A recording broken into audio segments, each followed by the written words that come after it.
Welcome back to Global Reality. Let's get started.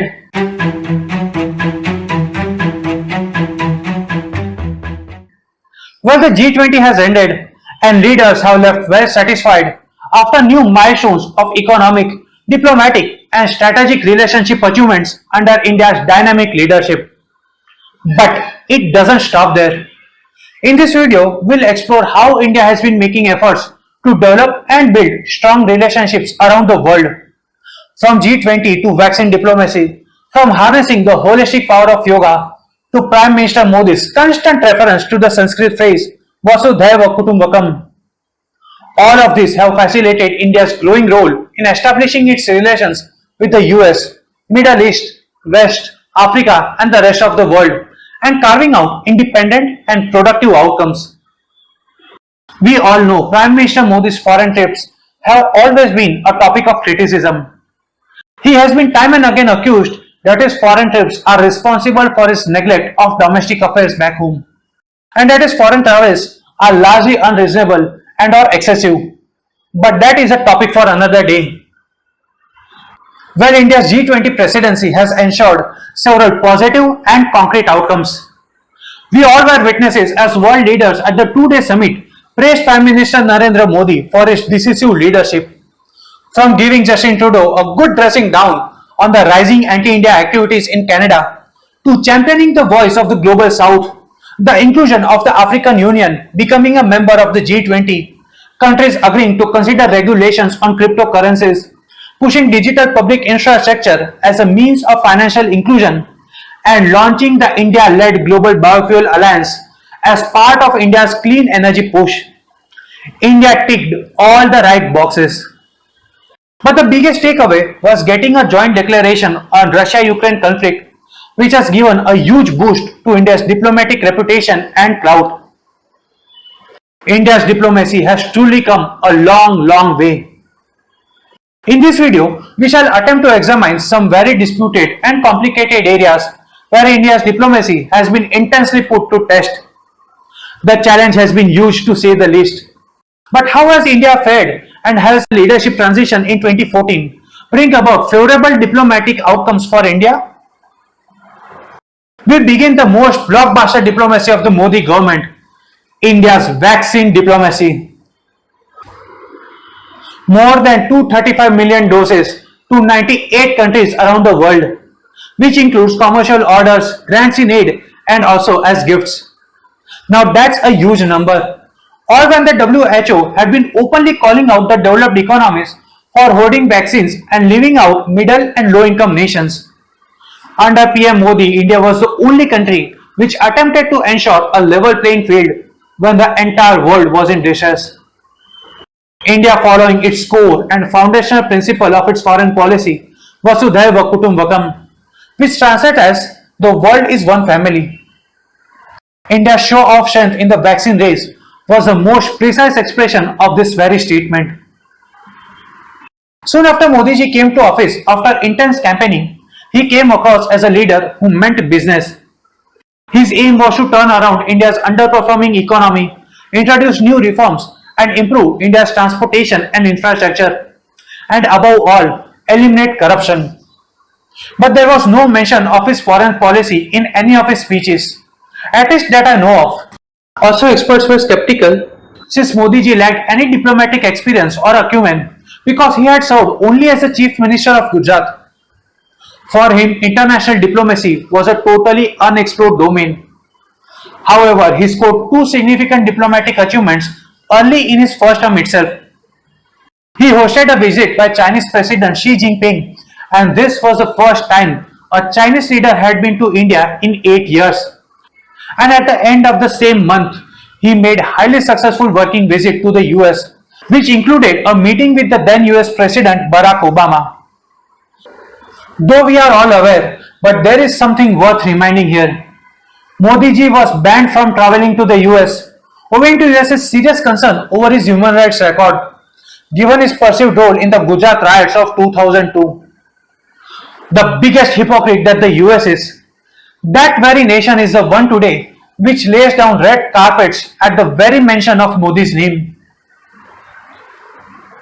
He was perhaps the only Indian leader to realize that Indian diaspora too is a major asset of India's soft power diplomacy in the US, given that an estimated massive 5 million of Indians reside on the American soil, and that he evaluated that they can contribute in improving Indo-US relations by effectively lobbying for American politicians.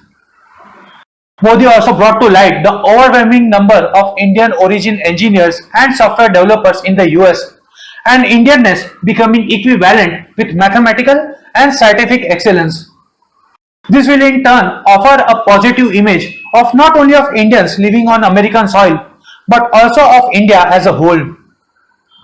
At the same time, information technology has also made its own contribution to India's soft power.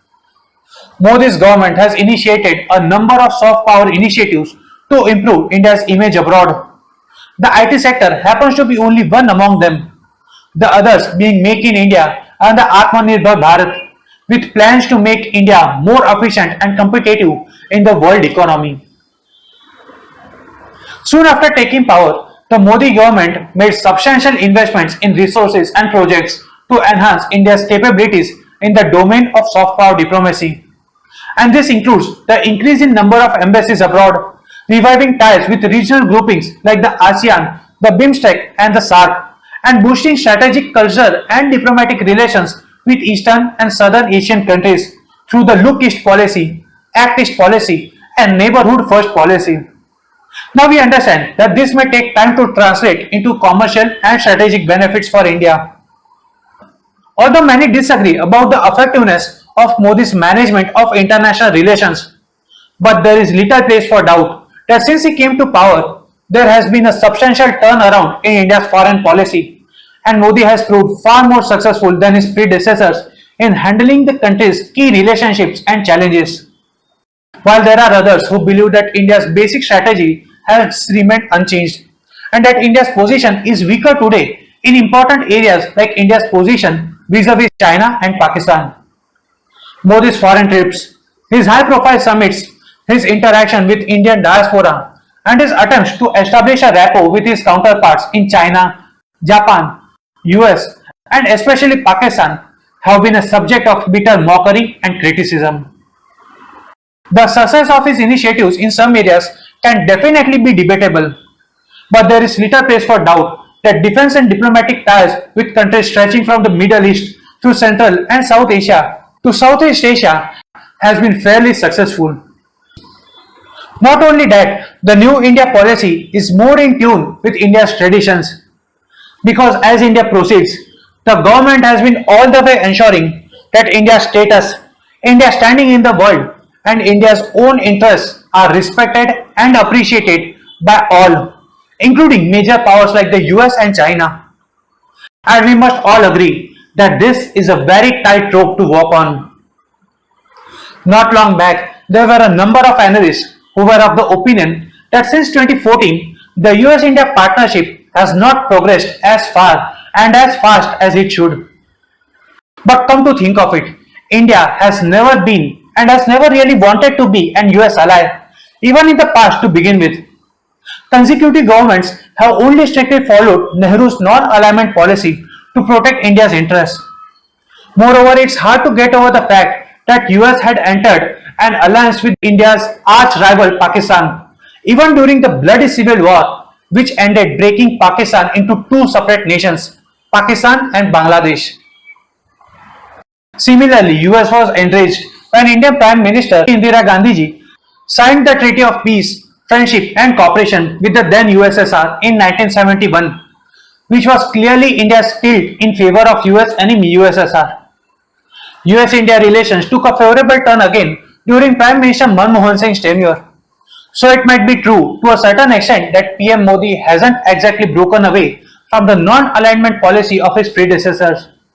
But there has been consistent efforts to improve relations, which has been established by his meetings with all the three US presidents, Obama, Trump and now Biden, in a total of 6 visits to the US in his capacity as a Prime Minister. From the Republic Day invitation to the then President Barack Obama in 2015 to his recent visit where he was accorded a gala reception by President Biden, and most recently an invitation to Biden to attend Republic Day celebrations in India. We can only hope that these developments has put all doubts and accusations to rest. It's under PM Modi that India has played a constructive role in conflict resolution, balancing its own economic interests and geopolitical compulsions. The Modi government has clearly carved its own path by not discontinuing trade partnership with Moscow while continuing to provide humanitarian aid to Ukraine. On the other hand, not paying heed to US pressure of discontinuing oil trade with Russia, all the while Prime Minister Modi has been reiterating on a continuous basis that dialogue and diplomacy is the only way to resolve the Russia-Ukraine conflict. What was more striking was Modi's open criticism of the UN in its failure to prevent conflicts and not define terrorism in clear terms. This was one of the very rare instances in the history of Indian diplomacy where India has called out global institutions and their failures without mincing words.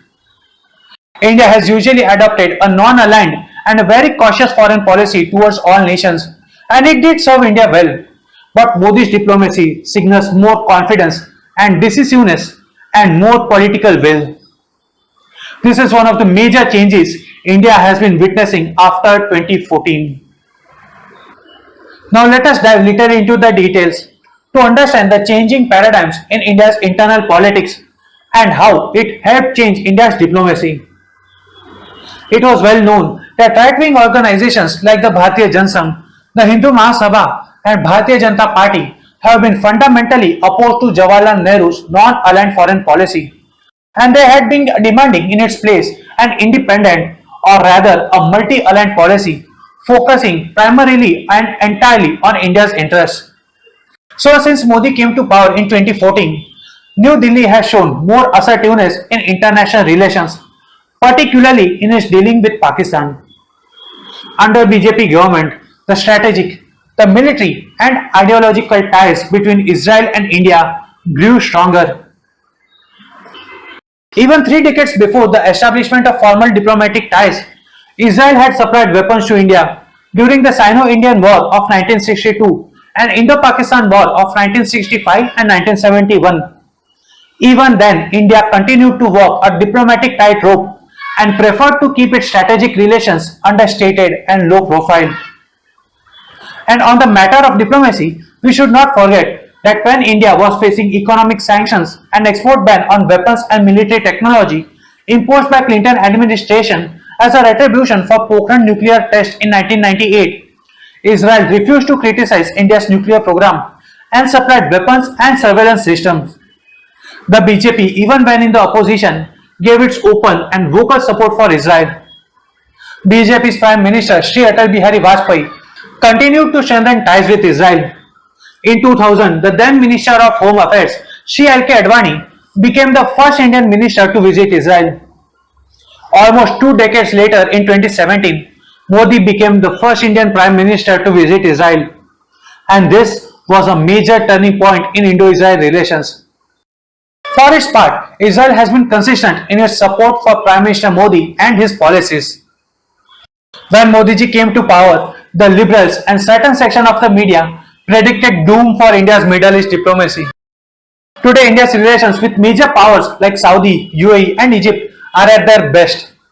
On the contrary, Prime Minister Modi has invested more energy and more commitment in cultivating ties with Arab than any of his predecessors, to the extent that as a mark of personal goodwill for the Prime Minister, Saudi Arabia, UAE, Bahrain and Egypt have conferred their highest civilian awards to him. We all know that Indian diaspora in the Gulf contribute to about 57% of India's total overseas remittance, and also that UAE and Saudi Arabia are among India's top 5 importers.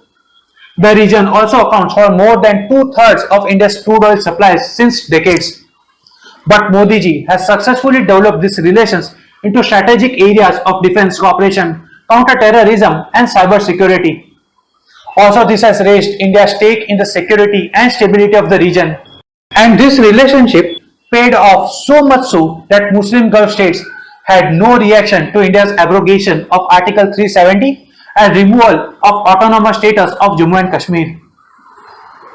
Modi's diplomacy has been aligning the Middle East close to India and further from Pakistan. And this was a huge diplomatic win. This is also counter to China's increasingly diplomatic influence and growing relations with the Middle East. In today's age, as we can see, not only the Middle East but the entire world politics is increasingly becoming multipolar. But despite the chaos, Indian government has been exceedingly successful in pursuing an approach that balances against different parties and their rivalries by sticking to its own values and principles. Also, as interesting is India's position on Palestine. Modi ji has been fairly successful in keeping both the parties, Israel and Palestine, happy. Delhi has cleverly moderated its Palestine rhetoric without removing support for Palestine to maintain its friendly relations with Israel. From declaring East Jerusalem the capital of a future Palestine state to supporting a sovereign Palestine, the subtle modification in India's position cannot be overlooked. A similar case is growing tensions between Saudi Arabia and Iran. India has successfully balanced its friendly relations with Iran as well as its cordiality with Arab states, which are either close to Iran or enemies of Iran, while maintaining its involvement in the development of Chabahar port. After securing a majority in 2014 parliamentary polls, PM Modi invited many regional leaders, including Pakistan's then Prime Minister Nawaz Sharif and the then Afghanistan President Hamid Karzai, to his oath-taking ceremony. Experts commented that this was an attempt to clean his Islamophobic image and present himself as a statesman. But when it came to national security, he chose to be more assertive, and India conducted the famous surgical strike against militant hideouts in Pakistan in response to a deadly attack on Indian troops in Kashmir. India has time and again made it categorically clear that any meaningful dialogue with Pakistan can only be held in an atmosphere free from terror, hostility and violence. On the other hand, Prime Minister Modi hasn't been constructively successful in resolving tensions between China and India. When the Indian Prime Minister met Chinese President, it was touted as a milestone in India-China relations, but it failed to deliver any concrete results. There have been frequent face-offs between the militaries of both the countries, including major clashes like the Galwan, Tawang and Doklam. China gave India another major setback when it refused to support Delhi's UN bid to designate Masood Azhar as terrorist. Beijing eventually lifted its objection, what obstructed India's entry into the nuclear suppliers group, and so relations between the two nations continue to remain bitter. And Beijing to this date is unwilling to cooperate on key security issues. On the other hand, India has flatly refused to be part and parcel of China's Belt and Road Initiative because it considers the initiative a regional security threat. Another major dispute between the two nations, India and China, is India's Act East policy. India has been more vocal about free maritime navigation and a rule-based order for maritime security, especially in the South China Sea. India has signed a deal with Indonesia to build Sabang Port, located on the strategically important Malacca Strait. As expected, it did not go well with China. Also, PM Modi has reset India's relations with West and also especially with the US in a bid to counter China's growing friends in Asia, and has also increased engagement with partners in the East and Southeast Asia.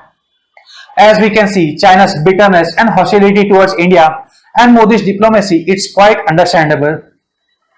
Also, Modi has been going all the way to continue deepening partnerships with the like-minded democratic partners like Australia, Japan and the US to keep China in check. India's participation in the Quad is an important initiative to influence India's power in the Indo-Pacific. While India continued with its balancing act with the West, the Middle East and the Southeast Asia, the neighborhood continued to be primary focus of attention as historic agreement with Bangladesh was completed, ending a 68 years old boundary dispute. India rushed to assist Nepal after a devastating earthquake. While efforts to strengthen relations with Sri Lanka are underway, with increasing financial support with an estimated $4 billion economic aid to help Sri Lanka to tide over its financial crisis. Also, India sent fuel to Sri Lanka to deal with its power crisis. Prior to Taliban takeover of Afghanistan, India was its largest regional donor, worth almost $3 billion for developmental projects. Although sustained stability in relations with our neighborhood countries continue to be fragile, as countries like Nepal, Sri Lanka, Afghanistan, Myanmar, and of course, as always, Pakistan continue to face turmoil due to their internal politics as well as at social and economic levels. By and large, PM Modi has managed his foreign policy challenges with remarkable effectiveness. As we can see, all major economies like the US, Russia, France, Middle East, and the global south, so on and so forth, are all currently on board. The Indian diplomacy and international relations are thriving like never before. Geopolitically too, India is in a very advantageous situation and has taken lead in global politics and is making its voice heard all around the globe. Thank you for watching. We hope you liked our content, and if you did, please like, share, comment and subscribe to our channel for more such upcoming videos. Thank you for watching.